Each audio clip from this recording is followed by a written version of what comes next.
Hi guys, I'm Josh Wade, IFBB Pro Bodybuilder, All Max Nutrition sponsored athlete, here at Dave Fisher's Powerhouse Gym in Torrance, California. Gonna take you through some training tips, some of my favorite exercises to do. So I take Impact Igniter as my pre-workout. I love the product, the best pre-workout I've ever used. Besides 6 grams of citrulline, agmatine, it does have a full dose serving of beta-alanine, helps buffer lactic acid. One of my favorite ingredients that's in it is the lion's mane extract. It really gives you a good cognitive effect. The mind-muscle connection is phenomenal. You guys got to try it. Impact Igniter. All right, guys, today we're doing calves and abs. We're started with the seated calf raise. With the seated calf raise, when your legs are bent 90 degrees, you normally get more of the soleus muscle, the diamond-shaped muscle below the actual gastrocnemius or the upper calf. So when your legs are bent 90 degrees, it primarily puts the focus on the soleus muscle. So it's good. For me, I like to start with that exercise because that kind of builds up the bottom portion of the calf and pre-exhaust before you get to even a standing calf raise. So for me, I don't really do a lot of calves in the off season. I used to do calves all the time. They have become a strong point to where I don't normally like to put too much effort into them in the off season. I do start doing them come pre-contest time to make sure I'm still getting the shape and I'm maintaining the muscle tissue. I'm not really trying to get them to grow. So the seated calf raise, again, just like almost every exercise that I talk about, you really want to focus the control, the eccentric or the negative portion of the exercise. Control down, allow it to stretch. That's where most people miss out on, is getting kind of that weighted stretch.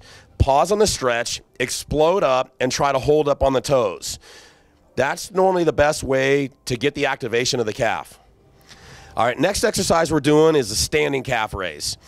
The standing calf raise or a straight leg calf raise works more of the upper calf, the actual gastrocnemius.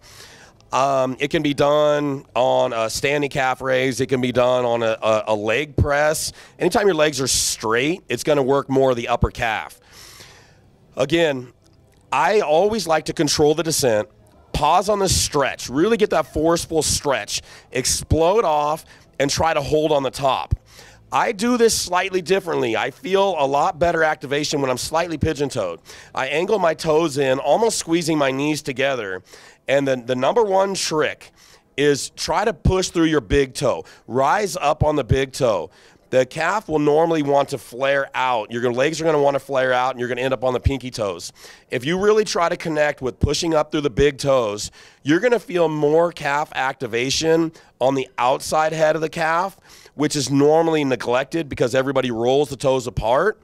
So really try this, guys. Try to think about keeping your toes in, knees almost together, and end up on the big toes at the top of the exercise.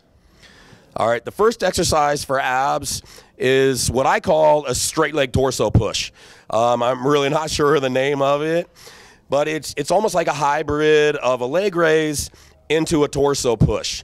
So I feel like it gets the whole abdomen, starting the lower abdomen with the leg raise, and then finishing with the torso push, which activates the upper abdomen. So I feel with that one exercise, I'm able to get from lower abdomen all the way to upper abdomen, controlling the resistance. I feel the obliques engage.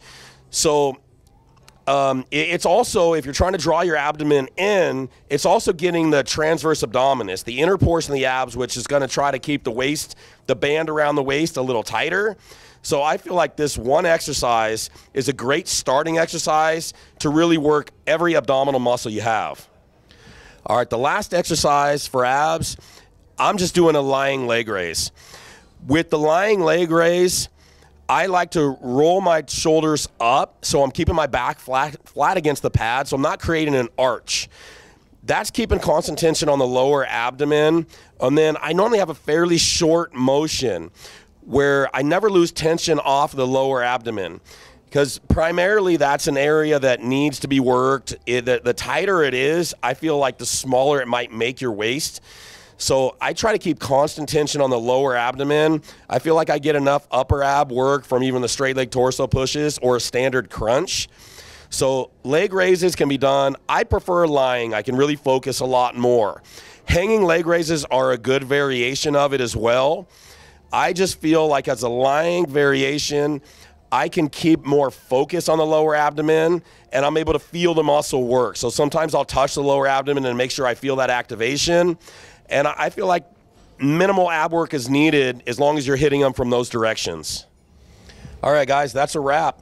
Again, Josh Wade here, IFBB Pro, All Max Nutrition sponsored athlete. Got to give a big, big thanks to Muscular Development, musculardevelopment.com, and at Team All Max. Got to follow along. There's going to be continuous content being put out. Hopefully it helps you guys. Stay tuned. Josh Wade, out.